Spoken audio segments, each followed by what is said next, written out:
a gente está com uns brindes super legais lá na Friends. Eu não sei se vocês viram. E a gente vai sortear eles. Um aqui para palestra em específico. Então, quem postar no Instagram, a foto mais criativa, marcar Matheus Psico MKT, friendslab.co e a RD Friends Lab no RD Summit. A mais criativa no final da palestra vai ganhar o nosso All-Star, que é esse que eu estou aqui. Vai ser super legal, beleza? Segundo combinado, eu não sou esse cara, beleza? Então, por favor, não achem que eu sou o neto ou sobrinho do Silvio Santos, que eu imito o Tim Maia. Não peçam isso. Não passei no Dança dos Famosos. Combinado? Não peça autógrafo para escrever Thiago. Meu nome é Matheus. Tá combinado? Segundo combinado, ok?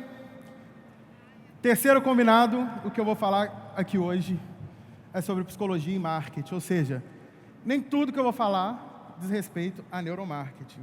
A gente, quando fala de psicologia e marketing, todo mundo fala: putz, você vai falar de neuromarketing, que legal, etc. Vamos persuadir todo mundo. Não. Mas vou citar um pouco sim, e para isso eu preciso que vocês saibam que neuromarketing e persuasão é diferente de manipulação, ok? Ok, gente? Muito bem, animados.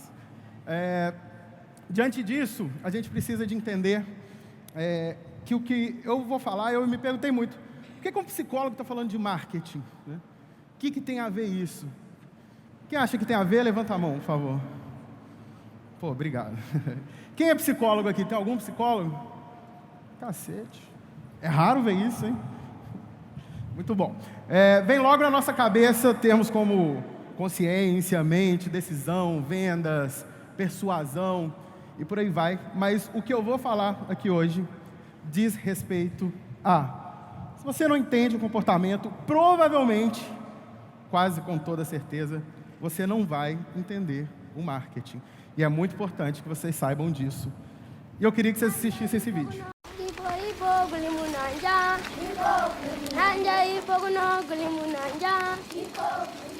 Not long ago, I planted a crop of potatoes. Then suddenly they started dying one after the other. Checked out the books and they didn't tell me much. So I went and I did the search.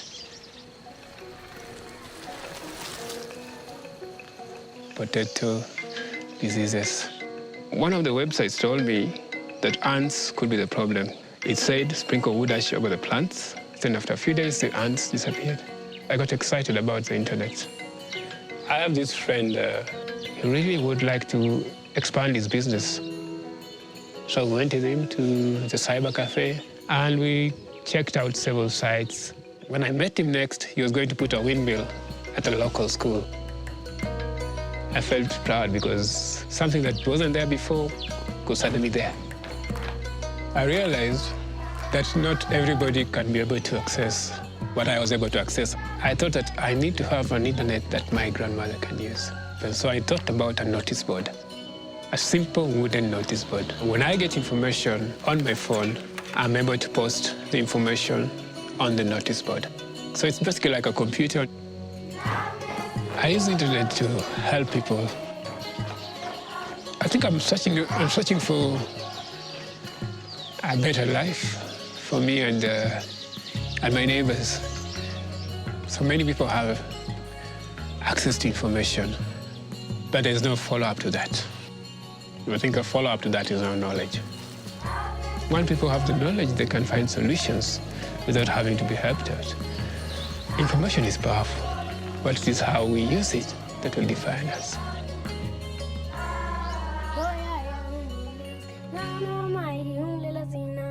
A tecnologia, processos, nada principalmente quando a gente fala de marketing, se não tiver comportamento. Então, quem entrou aqui e falou: eu não entendo de marketing, é muito complexo, tecnologia, ciência assada, eu não entendo bulhufas. Isso é uma prova de que a informação é poder. Não podia ter outra pessoa além do Freud ali no slide, né? E a informação, hoje em dia, a gente fica perguntando muito, o que a informação tem a ver com o futuro do marketing, na opinião de vocês? Ou qual que é o futuro do marketing, né? A gente tem ouvido falar aqui muito, e eu fiquei muito feliz de ver muita gente falando de comportamento aqui. E quem é da psicologia sabe o quanto isso é importante para a nossa carreira, e o quanto é importante a gente ter uma nova frente de atuação.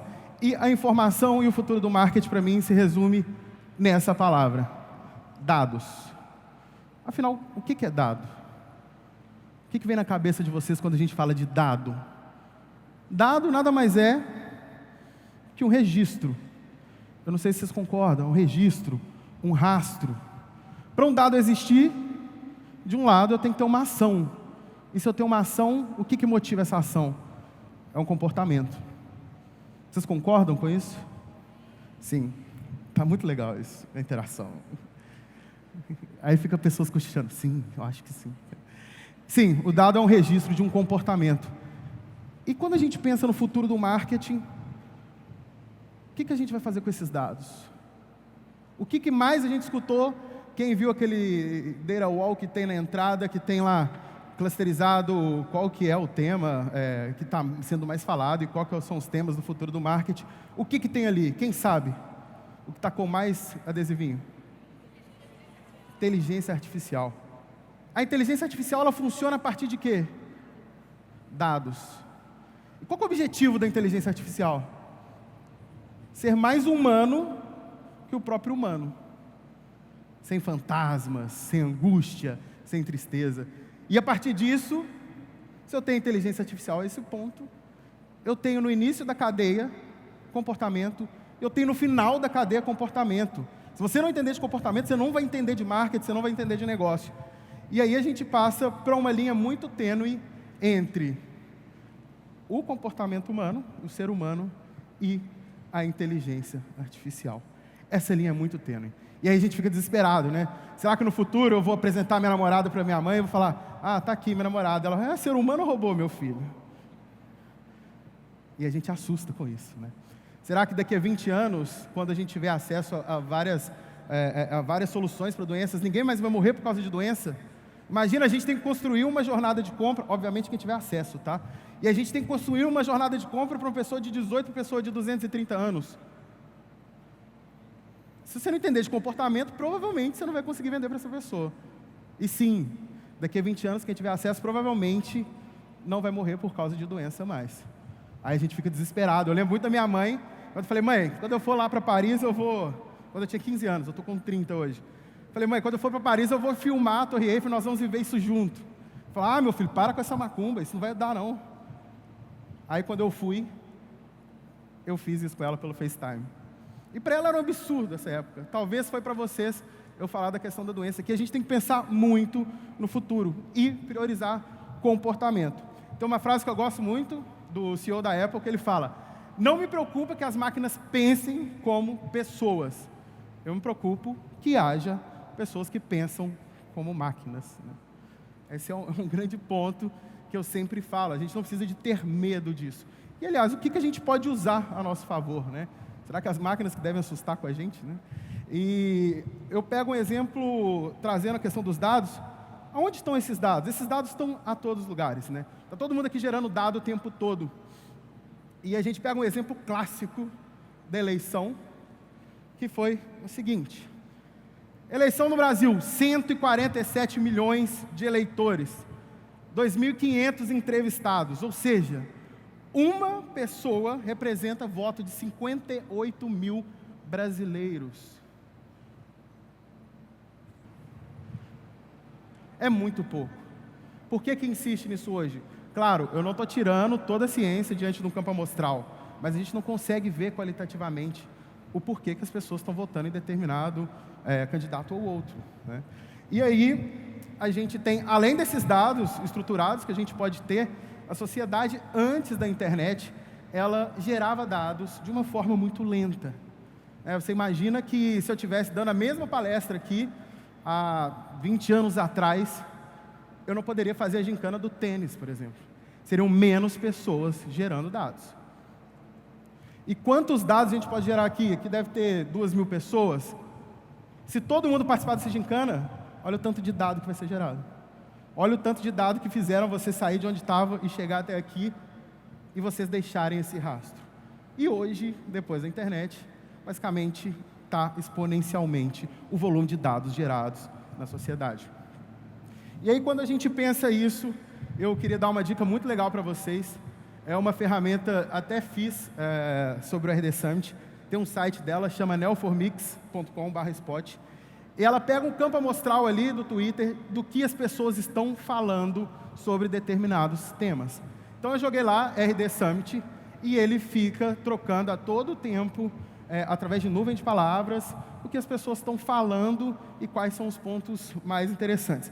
A gente tem um cliente que tem um projeto de venda de calça jeans para o mercado B2C. E aí um dia eu falei, a gente pesquisou muito sobre calça jeans. Falei, cara, vou pesquisar aqui, vou dar exemplo para um outro cliente que estava lá. E eu pesquisei calça jeans, apareceu o Bolsonaro, ele não. Eu falei, cara, o que está acontecendo? Aí eu dei Ctrl F5, atualizei, limpei cookie, abri em aba anônima e apareceu Bolsonaro. Eu falei, não é possível.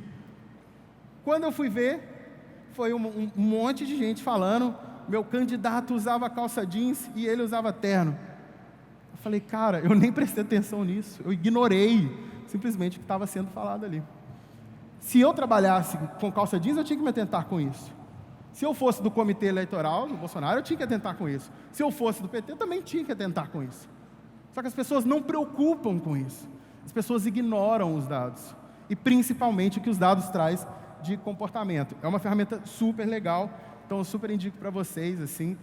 A versão gratuita você consegue ter um campo amostral menor, mas na paga você consegue ter muito dado relevante para a sua estratégia. Esperar os celulares abaixarem, abaixou. E afinal, o que é um comportamento? Já que eu falei que o dado é um comportamento, a gente precisa de saber então o que é um comportamento. A nossa estrutura cerebral hoje ela tem duas áreas que são grandes responsáveis por que a gente sente e por que a gente faz. A primeira delas é o sistema límbico, que é responsável pelo sentimento, pela lealdade, pela confiança. E a segunda é o neocórtex, que é responsável pelo racional. Aí no neocórtex vai acontecer todo o processo de justificar. Ali que acontecem os dígitos, ali que acontecem os rastros, ali que a gente faz as contas. Quando a pessoa toma uma decisão, passa por onde? Na opinião de vocês? Quem acha que é no sistema límbico, levanta a mão. Quem acha que é no neocórtex? Quem não acha nada, está de boa, né? Isso aí. Gente, acontece no sistema límbico. Nós tomamos a decisão, se você vê um estudo neuronal, cara, vai acontecer primeiro, passando pelo sistema límbico, decisão tomada, e depois vai para o neocórtex. Quem não acredita nisso?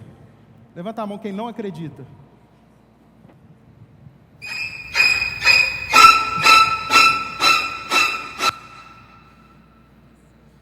Que susto.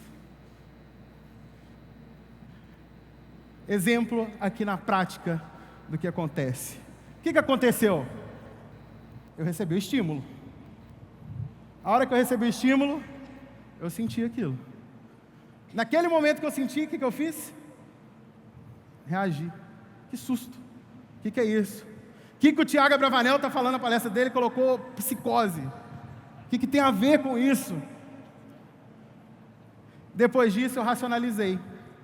Nesse momento, eu começo a simbolizar que o Hitchcock ele estava simplesmente querendo dizer algo, e a partir disso eu justifiquei, entendendo que isso que aconteceu nada mais justifica o comportamento que aconteceu, e passou pelo sistema límbico. Nós vivemos isso aqui na prática agora. E eu pergunto para vocês, em qual dessas opções há o comportamento? Comportamento, a ação.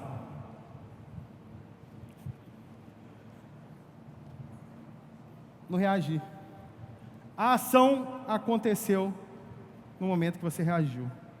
Antes mesmo de justificar tudo que estava acontecendo. E é assim no marketing, gente. É assim no dia a dia, é assim nos negócios. Vou fazer uma pergunta para vocês, que vai ser muito clara o que eu estou dizendo. Você já comprou algo que não precisava? Quem já comprou, levanta a mão. Gente, olha isso. Quem compra só o que precisa? Não o que pode, o que precisa. Alguém? Alguém levantou a mão? Alguém levantou e desistiu. Só compra o que precisa? Não, né? Um dia eu estava dando a palestra no interior de Santa Catarina, acho que foi Tubarão ou São Miguel do Oeste. E aí levantou um cara e falou, eu só compro o que eu preciso. Eu falei, cara, por favor, não faz isso comigo aqui, né? Vai me descredibilizar na frente de todo mundo? Ele falou, não, eu só compro o que eu preciso, etc e tal.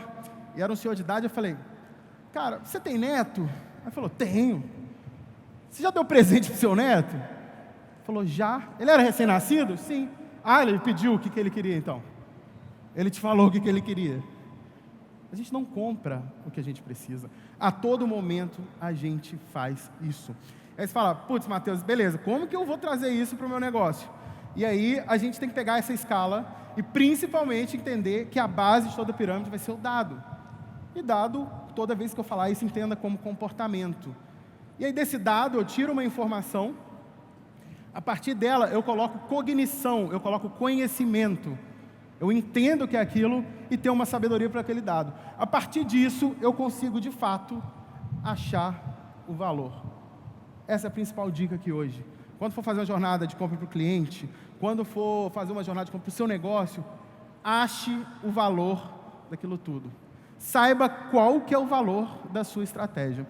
E diante disso, eu até coloco uma equação que eu fiz, que uma boa estratégia de marketing é o valor, e o valor é igual a dados, comportamento, mais processos e tecnologia. O erro comum de qualquer profissional de marketing é o quê? Como que eu faço um processo e qual tecnologia eu vou usar? Gente, esquece isso. A primeira coisa que vocês têm que preocupar é com o comportamento. E eu vou provar aqui trazendo 3 cases super legais. Mas antes de qualquer coisa, seja ignorante. O que eu quero dizer com ignorante? Não saibam de nada quando for começar uma estratégia de marketing. E eu vou dar um exemplo na prática de uns cases nossos. Mas, antes disso, como diria Jacques Lacan, que é um outro teórico que eu gosto muito da psicanálise, ele fala que todo ser humano deseja ser desejado. Todo ser humano deseja ser desejado. E o que é o desejo? O desejo ele é estruturado pela falta, né? Quando eu busco uma solução, quando eu busco uma marca, quando eu busco um produto, nada mais quer dizer o seguinte: o que aquele produto vai tamponar a minha falta? E essa falta ela é simbólica. Cada um que está me olhando aqui, que está na minha palestra, é para resolver um problema que é singular de cada um. É simbólico. O que eu vou tamponar na falta de vocês? Porque você supõe que o que eu falar vai tamponar. Então entendam disso. Ou seja, informação mais a jornada do cliente vão fazer com que vocês consigam, de fato, ter uma estratégia efetiva. E aí eu queria trazer os 3 cases para vocês. Um case que eu gosto muito, que é o case da VEP. A VEP, ela vende seguro para caminhão. E quando ela entrou na frente, esse case até saiu no RD, tem um videocase dele, foi super massa. E eles falaram, cara, vamos fazer marketing digital para caminhoneiro. Eu falei, putz, o que nós vamos fazer, né? Eu não sei o que eu vou fazer. O caminhoneiro está na internet? Não está? A gente ficava preocupado muito com isso. E aí a gente começou a estratégia, cara, vamos achar qual que é o valor do caminhoneiro. A primeira fala em tudo do caminhoneiro é saudade, família, pagar a faculdade dos meus filhos, voltar para casa. Antes de qualquer coisa. E o bem que ele consegue tudo isso é o caminhão. E aí a gente... Quem aqui é de 90, 93, 5 para lá? Muita gente, né? Quem é tiozão igual eu, tipo, década de 80? Beleza. A gente tem uma funcionária que se chama Yolanda. Yolanda está aqui com a gente. Um dia a gente estava no escritório, de boa. Rolou o papo da Copa. A Yolanda virou para mim e falou: o que é Tafarel? Quem não sabe o que é Tafarel aqui, levanta a mão. Pode levantar, gente. Gente, olha o tanto de gente que não sabe o que é Tafarel. Tafarel não é o quê? Tafarel é quem? E ela falou, já tinha escutado essa expressão, vai que é tua, Tafarel. Falei, beleza, Yolanda, mas o que é essa expressão? Ela falou, achei que é tipo, esse trabalho ficou foda. Então espero que vocês falam vai que é tua, Tafarel, da minha palestra hoje, tá? Essa geração não conheceu uma coisa chamada flogão. Quem conheceu o flogão aqui? Levanta a mão. Gente, flogão é uma coisa maravilhosa. Tipo, era o Instagram da nossa época. Veio antes do Orkut, a gente postava uma foto, colocava um texto. Eu tinha um flogão do meu bairro, a gente ia para as baladas com a Cybershot, tirava foto lá, selfie, etc., mostrando piercing, sabe? E colocava no bairro, assim. Todo mundo tinha um flogão. Tinha lá, flogão, acho que é .net, / flogão do Matheus, do Thiago Abravanel, etc. E, cara, a gente foi estudar o caminhoneiro, a gente percebeu que o maior acesso no flogão até hoje são de caminhoneiros. Virou uma rede social de caminhoneiro. E pasmem, flogão dos Débora. Eu falei, que porra é essa? O que é flogão dos Débora? O cara posta uma foto por dia de caminhão que chama Débora. Porque eles dão nome para caminhão. Eu não sabia que tinha tanto caminhão Débora assim nesse mundo, cara. Tipo, ali tem um caminhão Débora, tem um adesivo escrito Débora. E esse flogão tem mais ou menos 20, 30 mil acessos por mês. Quem trabalha com marketing sabe que é algo legal. Imagina vários flogões assim. E a gente teve um desafio. A gente pagava em torno de R$7 mais ou menos o clique quando a gente anunciava no Google. Putz, é muito caro. A gente concorria com grandes empresas, Bradesco Seguro, Porto Seguro, grandes seguradoras. A gente não tinha budget para isso. Fomos estudar o flogão. Tem uma coisa que chama mídia de display, que é aquele espaço ali em cima. E a gente foi estudar a dor do caminhoneiro. Qual que era a dor? O caminhoneiro pegava um frete de Floripa para Belém, voltava vazio ou cobrava baratíssimo para não voltar vazio. O que a gente entregou para ele? Calculadora do frete. Lá eu ensinava para ele como calcular o frete, aonde achar frete, como que ele negociaria, qual rota que era melhor para ele voltar. Isso me custava 7 centavos o clique. De R$7 para 7 centavos. E eu deixava uma informação preciosa ali. Qual que era? Quando vence o seu seguro. Ele nem percebia isso. E ele tinha uma coisa que gerou um valor para ele muito grande. Eu jogava ele em 11 esteiras de automação. Se ele estava vencendo no mês vigente, eu já fazia uma oferta. Se era daqui a 12 meses, eu ia nutrindo ele conteúdo o tempo todo. Como ser um profissional caminhoneiro, como fazer manutenção preditiva. Eu ia o tempo todo virando autoridade para ele. Esse cliente, a gente no terceiro mês aumentou cerca de 120% o faturamento deles. Eles saíram de R$800 mil por mês, R$1 milhões por mês de faturamento. Com essa ação. Isso não está em blogs, isso não está em nenhuma biblioteca e em nenhum processo de marketing. Acho valor. 120% de aumento do faturamento. E o outro case maravilhoso é o case da Eu Sou AB. Esse case é muito legal, porque muita gente vai no instante e fala, não, mas poxa, eu estou abrindo a empresa agora, como que eu vou fazer? A Lu Simão, ela é aquarelista. Ela vendia muita aquarela em temáticas de maternidade pelo Instagram. As pessoas iam no direct, mandava para ela, ela vendia, e ela se perdia muito ali. A primeira coisa que a gente fez foi estudar novamente como era o momento de ser mãe. Quem é mãe aqui sabe muito bem o tanto de simbólico que tem nessa relação. E a gente foi estudar. Primeira coisa que a gente fez foi colocar um e-commerce no ar, barato. Tem formas de se colocar um e-commerce barato. E a gente colocou esse e-commerce no ar e começou a relacionar com a base que ela tinha. Pegamos tudo que já tinha vendido, os e-mails que ela tinha, os contatos, e trouxemos para a base. E descobrimos que mandar um e-mail aquarelado, bonitinho, fez ela faturar quase 4 vezes mais na Black Friday. Um e-mail bonitinho. A gente falou, cara, esse que é o valor. A gente consegue comunicar. E a gente tinha 6 anos de ciclo de compra vendendo para a mãe, quando a gente começou a estudar. O que a gente queria dizer com isso? Então, por exemplo, ficou grávida. Você ficou grávida, o que você vai fazer? Contar para as pessoas. Ou não, mas enfim, na sua maioria, contar para as pessoas. Por que eu não ofereço para ela uma arte para ela personalizar e divulgar nas redes sociais dela? Uma arte de graça. Era só digitar o nome. Chegava pronta, ela publicava. Já estava ali. Eu tinha 6 anos para relacionar com ela a partir daquele momento. A descoberta do sexo. Semana tal, a gente começava a falar sobre isso.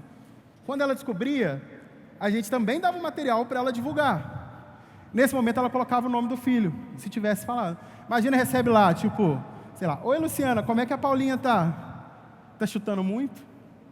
Gente, imagina você receber um contato desse. E a todo momento a gente começava a falar. Porta de maternidade a mesma coisa, livro de 1 ano e etc e tal. A gente também dava a opção de vender algo nesse momento. Tudo bem, você consegue fazer, publicar aqui, mas se você quiser alguma coisa personalizada para a porta de maternidade, você pode encomendar. Vão lá no nosso e-commerce. A Lucimão, a empresa é ela e o marido. Gente, não tem desculpa. Por isso que eu passei aquele vídeo no início. E tem outro case que é super legal, que é o case do salão de festas. Chegaram ao salão de festas, eles estavam super preocupados de como fariam para aumentar faturamento. Salão de festa é o quê? Quinta, sexta, sábado e domingo. Sexta tem mais reservas, sábado também. E a gente, cara, o que a gente vai fazer? Ninguém vai fazer festa na segunda. Se fizer festa na segunda, eu vou ter que diminuir meu preço 2, 3 vezes mais. E aí eu perco todo um conceito que eu mantenho. Como que eu vou fazer isso? E a gente ficou preocupado, fomos estudar. As mães compravam, reservavam a festa. Depois de 6 a 8 meses, elas iam fazer a festa, executavam a festa. E não falava nada com ela nesse tempo. Qual que é a principal dor de alguém que faz uma festa? Como fazer uma lista. Gente, uma dor primária. A gente falou, putz, não pode ser. O que a gente fez? A gente criou uma área de membro para esse salão de festa, com login e senha. Assim que a pessoa comprava, ela tinha um login e uma senha que ela entrava, e aí ela tinha um curso gratuito, que gravou no celular mesmo o vídeo, ensinava a fazer lista. Segundo ponto,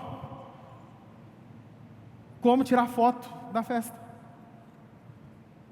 Quem que você vai escolher, qual que é a luz do evento, quando que você tem que tirar foto, tem que se atentar a quê? Ensinava ela. Outro ponto, como fazer uma lista de música.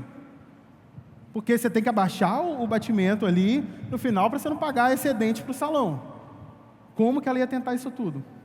Só que o que a gente fez? No final de cada coisa, a gente oferecia um serviço. Tá bom, não precisa tirar foto. Você vai pagar 3 vezes menos que você paga no mercado se contratar nosso fotógrafo. Se não quiser, eu te ensino. A mesma coisa foi feita com o DJ. A mesma coisa com a decoração. A mesma coisa com o buffet. A gente aumentou 40% o faturamento dela com isso. Não gastamos nada. Tecnologia, processo tinha disponível. Qual que foi o diferencial? Comportamento. Entender comportamento. E aí tem uma coisa muito legal, para eu simplificar o que eu estou falando, para dizer para vocês que todos podem fazer isso, que é o case do meu Tinder. Quem que usa Tinder aqui? Eu encontro todo mundo depois, mas enfim, poucas pessoas falaram.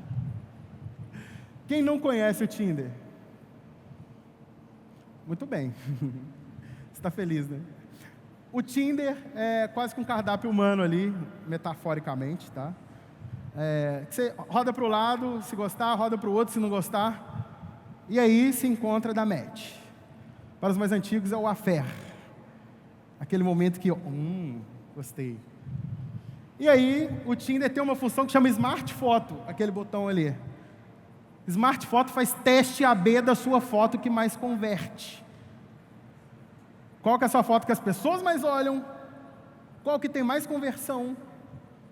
Qual que as pessoas não gostam? E ela vai colocando a primeira que teve mais engajamento e conversão, que deu mais match. A segunda, a terceira, a quarta, a quinta e sexta. Tecnologia e processo, ok? Comportamento. O que eu fui fazer? Não, eu não vou me contentar com isso, né? E eu paguei o Tinder Plus. Alguém sabe o que é Tinder Plus? Tinder Plus você pode ser Deus. Ou seja, você pode ser onipresente. No Tinder Plus você pode estar em qualquer lugar do planeta. Aí eu resolvi fazer um teste AB do Mateus em todos os lugares do planeta. Eu viajo muito, aí tem que fechar a agenda corporativa e a agenda afetiva também, né? Eu fui jogar. Qual país que eu tive mais conversão? Rússia. Para minha alegria. Eu estava antes da Copa, eu estava pensando em ir. Eu falei, vou colocar na Rússia, né? Quem sabe? Se eu for, já consigo lá ter um suporte.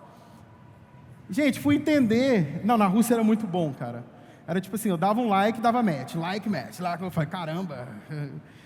Eu achei que eu sou muito bonito na Rússia.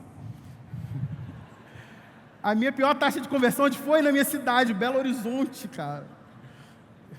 Ainda bem que eu conheço as pessoas, não estava ferrado.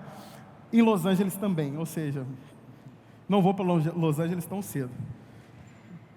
E aí eu descobri, sabe o que? Na Rússia, sabe o que as mulheres falam?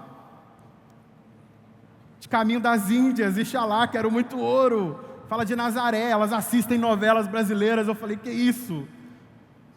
Eu fiquei conversando da Nazaré com elas. Eu conversei lá como é que chamava? Do Raj, que ele ficava lá assim, ó. Qual foto que mais foi curtida na Rússia? Eu tocando violão na praia. Lá no Rio, foi uma que tem um cachorrinho ali. Fala, nunca foi bonito, mas eu sou maneiro. Na França foi na Torre Eiffel. Isso, gente, quer dizer que o comportamento muda. Independente de tecnologia, processo, ferramenta, o comportamento muda na ação e o comportamento de quem consome o conteúdo. É importante a gente entender que não só percebemos o mundo, nós criamos o mundo ativamente a todo momento. Quando vocês estão me olhando, vocês estão criando um mundo que vocês estão vendo. E o mundo, para 1.500, 2.000 pessoas que estão aqui, é diferente. Cada percepção é uma. E quem sou eu para uma estratégia de marketing falar, faça isso que vai dar certo? Não sei. Vamos escutar, vamos entender. E a partir disso, tem uma frase que eu gosto muito, porque fui eu que criei, que fala, o marketing não é para todos. O simbólico faz o marketing ser para cada. É muito importante vocês entenderem isso. Vocês trabalham com marketing, vocês têm que entender isso. Nada é para todo mundo, nunca vai ser para todo mundo. Aproveite a tecnologia, aproveite o processo, mas saiba disso. O marketing é para cada um dessas pessoas. Eu queria agora ver se a equipe já definiu quem que é o ganhador. Já definiu? Você pode trazer aqui, por favor? Vamos lá, quem vai ganhar o tênis?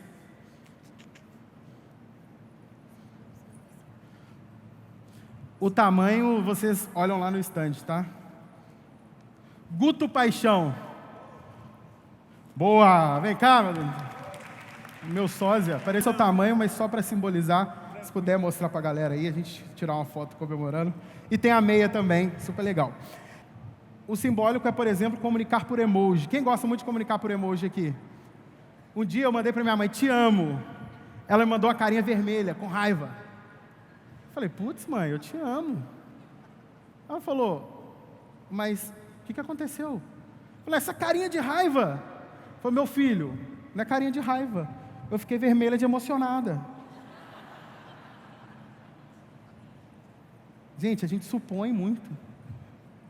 Eu trabalhava no hospital psiquiátrico, eu fazia um estágio, e o hospital psiquiátrico é um aprendizado muito grande, né? E aí tinha um cara com um balde na cabeça, um paciente com uma vassoura e estava... Uma amiga minha chegou e falou, nossa, que capacete bonito. Ele parou de atirar, isso é um balde. A gente supõe, a gente acha que a gente sabe tudo, a gente não sabe nada. E a partir disso, tem o meu emoji, super bonitinho, que eu criei. E as pessoas comunicam por isso, é preciso a gente entender o simbolismo. E por isso eu queria dar um recado muito importante para vocês.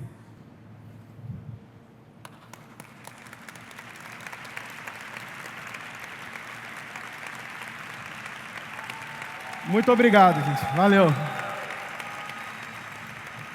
Tem um link super legal aí, friendslab.co, vai ter uns conteúdos para vocês pós-summit sobre psicologia e marketing. Obrigado pela presença e nos vemos no stand. Valeu.